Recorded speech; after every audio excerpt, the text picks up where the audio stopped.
తెలుగు రాష్ట్రాల్లోని అన్ని జిల్లాలకు విస్తరిస్తూ అత్యాధునిక వైద్యం అందిస్తున్న మల్టీనేషనల్ హాస్పిటల్ మెడికవర్ హాస్పిటల్స్ ఇప్పుడు మన వరంగల్లో. అందరూ అప్పటి నుండి క్లాస్ రూమ్ కి టిఫిన్ కి వెళ్ళే టైం అది. అయితే ఈ అమ్మాయి ఇంకో చిన్న 5th క్లాస్ అమ్మాయి ఈ అమ్మాయికి అక్క నాకు భయం అవుతుంది, మనీ తీసుకుందాం, రూమ్ లోకి వెళ్దాం పదా అని అందంట. అయితే ఆ అమ్మాయితో పాటు ఈ అమ్మాయి వెళ్ళింది. ఆ అమ్మాయి రూమ్ లోకి వెళ్ళింది మనీ తీసుకోవడానికి. అయితే ఈ అమ్మాయి అటు సైడ్ ఓపెన్ ఏరియా ఉంటుంది, అక్కడికి వెళ్ళి బకెట్ వేసుకొని కిందికి చూసిందంట.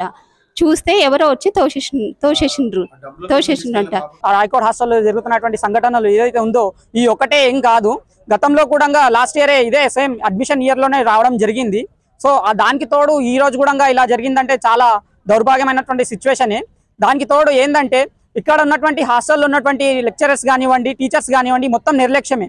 ఏంటంటే ఒక స్టూడెంట్ ఆర్గనైజేషన్ అయినటువంటి మా SFI ఏదైతే ఉందో ఎవ్రీ ఇయర్ అధ్యయన యాత్ర పెట్టడమే కాకుండా విద్యార్థులకు ఉన్నటువంటి సమస్యలు తెలుసుకోవడం కోసం అని చెప్పేసి అధ్యయన యాత్రలు ఇలాంటివి మొదలుపెట్టినా సరే ఆ హాస్టల్లో ఉన్నటువంటి సమస్యలు బయటికి వస్తాయని చెప్పేసి చెప్పకపోవడం ఒకటి దుర్భాగ్యం.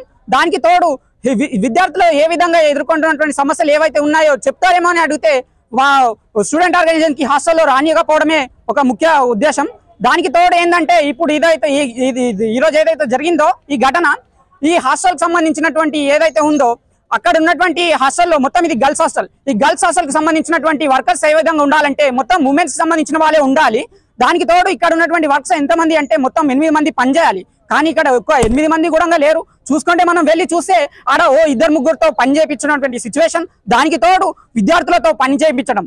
సో దానికి తోడు ఏంటంటే విద్యార్థులు కొంచెం ఆలస్యం అయినా సరే విద్యార్థులను ఏ విధంగా అంటే ఒక నేరస్తులలాగా నిలదీసడం.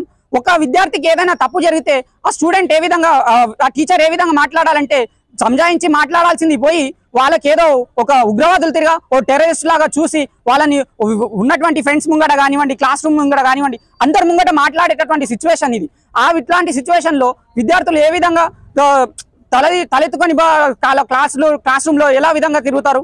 ఒక విద్యార్థికి మనం ఏదైనా అంటే ఇప్పుడు ఉన్నటువంటి సిచ్యువేషన్ లో అందరూ ఇప్పుడు ఉన్నటువంటి జనరేషన్ లో ఎట్లా అంటే మొత్తం సెన్సిటివ్ గా ఉన్నారు. మనం ఏదైనా ఒక విద్యార్థికి ఏమైనా అన్నామంటే ఆడు సెన్సిటివ్ గా తీసుకొని మైండ్ సెట్ మారే విధంగా ఉంది. కానీ అట్లాంటి ఉపాధ్యాయులు ఇక్కడ సొంత ఓన్ గా చేసుకొని మాట్లాడేటటువంటి సిచ్యువేషనే లేదు. సో ఇట్లాంటి ఘటనలు ఇదే కాకుండా ఇలా రాయకోట్లోనే ఎందుకు జరుగుతున్నాయని చెప్పేసి సమగ్ర విచారణ జరిపించాలని చెప్పేసి తెలియజేస్తున్నాం. అలాగే ఈ గర్ల్స్ హాస్టల్ ఏదైతే ఉందో టీచర్లు కూడా నిర్లక్ష్యం వహిస్తున్నారు.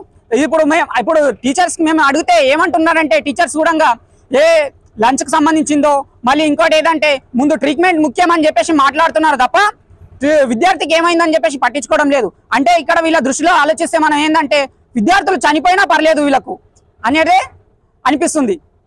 సో దీనిపైన ప్రభుత్వం వెంటనే చొరవ తీసుకోవాలని చెప్పేసి భారత విద్యార్థి ఫెడరేషన్ ఆధ్వర్యంలో డిమాండ్ చేస్తుంది.